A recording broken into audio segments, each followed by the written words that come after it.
गौतम बुद्ध ने बताया खुद को वश में करने का तरीका। प्रेरणादायक कहानी। एक बार गौतम बुद्ध एक शहर में प्रवास कर रहे थे। उनके साथ कुछ शिष्य भी थे। एक दिन उनके शिष्य शहर में घूमने के लिए निकले।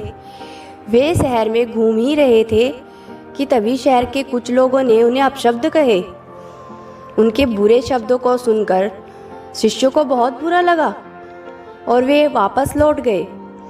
बुद्ध ने देखा कि शहर से लौट कर आए उनके सभी शिष्य बहुत क्रोध में दिखाई दे रहे हैं। उन्होंने शिष्यों से पूछा, क्या बात है, आप इतने तनाव में क्यों हैं? तभी एक शिष्य क्रोध में बोला, हमें यहाँ से तुरंत चलना चाहिए। जब हम बाहर शहर में घूमने गए थे तो यहाँ के लोगों ने बिना वजह हमें बहुत बुरा भला कहा। जिस जगह हमारा सम्मान नहीं हो वहाँ हमें नहीं रहना चाहिए। बुद्ध ने कहा, क्या किसी और जगह तुम अच्छे व्यवहार की अपेक्षा रखते हो?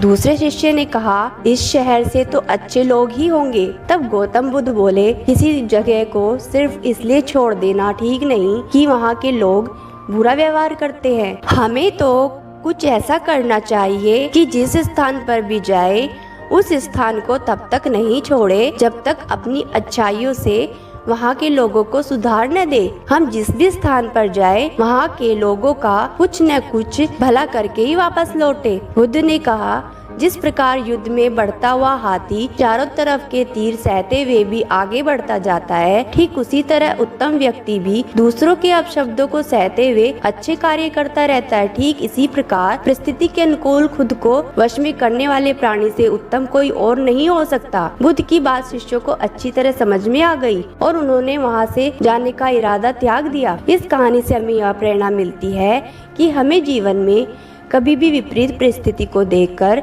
अपनी स्थिति नहीं बदलनी चाहिए और हमेशा सबके लिए अच्छाई की भावना लेकर काम करना चाहिए। यह कहानी हमें सिखाती है कि हमें खुद को परिस्थिति के अनुकूल बनकर खुद को वश में रखना चाहिए। तो दोस्तों, आपको यह कहानी कैसी लगी कमेंट करके अवश्य बताएं। अच्छी लगी तो लाइक करें, अपने दोस्तों के साथ शेयर करें और ऐसे ही रोजाना नई कहानी सुनने के लिए हमारे चैनल कहानी मेला को सब्सक्राइब करना ना भूलें। धन्यवाद।